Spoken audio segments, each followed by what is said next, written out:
Est-ce que tu as déjà eu l'impression que ton argent disparaît sans que tu saches vraiment où il va? Ben t'inquiète pas, t'es vraiment pas tout seul. Aujourd'hui, je vais te parler des 3 erreurs financières les plus fréquentes que tout le monde fait et je vais t'expliquer comment les éviter. Reste bien jusqu'à la fin, je vais te donner un conseil bonus pour transformer tes finances même si tu pars de zéro. Let's go! La première erreur, c'est de ne pas savoir où va ton argent. Ce que je me suis rendu compte avec mon activité de conseiller en sécurité financière, c'est que les gens ne veulent pas compter ce qu'ils dépensent. Que ce soit pour le café du quotidien, des abonnements, je pense à Netflix, Amazon, Apple Music, Spotify, etc. Ou des sorties improvisées. Le résultat, c'est qu'à la fin du mois, il n'y a plus rien dans le compte.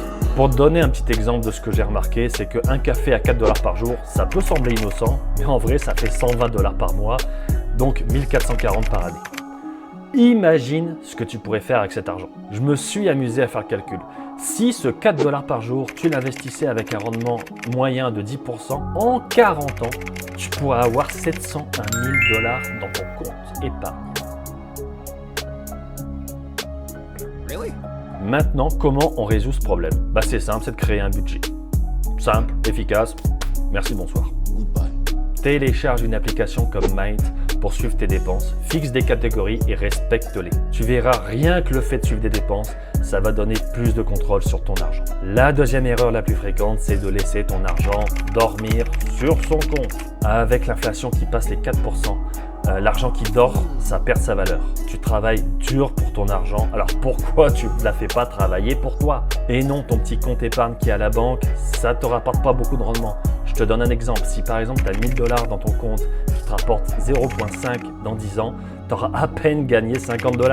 Par contre, si tu investis ce même 1000 $ dans un fonds qui rapporte un 7%, il pourrait valoir près de 2000 $ dans 10 ans. Même si tu commences petit, ouvre un CELI, commence à y mettre un petit peu d'argent, investis dans des fonds négociés en bourse, des FNB, un petit peu comme le S&P 500 ou des fonds diversifiés. L'important, c'est pas le montant avec lequel tu vas commencer, mais c'est de prendre l'habitude d'investir régulièrement. La troisième erreur, c'est de ne pas avoir de fonds d'urgence. Tu le sais, la vie c'est plein d'imprévus, une panne de voiture, une facture médicale, une perte d'emploi. Si tu n'as pas d'argent de côté, tu risques de te retrouver dans une spirale de dette. Imagine une urgence qui te coûte 2000 $. Si tu dois emprunter un 20% d'intérêt sur une carte de crédit, tu risques de payer beaucoup plus que prévu. L'idéal, c'est de mettre de côté 3 à 6 mois de dépenses essentielles dans un compte épargne à intérêt élevé. Le but de ce compte, ça ne va pas être de t'apporter des rendements, mais d'automatiser une épargne qui va te permettre d'atteindre cet objectif le plus rapidement possible. Dis-toi une chose, un fonds d'urgence, c'est comme un parachute.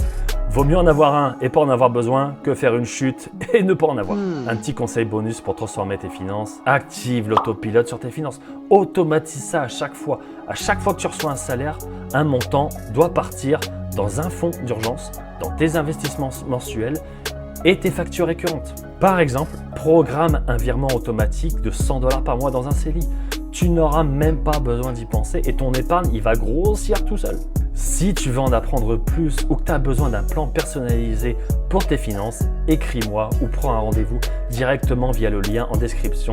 Et surtout, abonne-toi, active la cloche pour rien manquer de mes prochains conseils. Tchuss!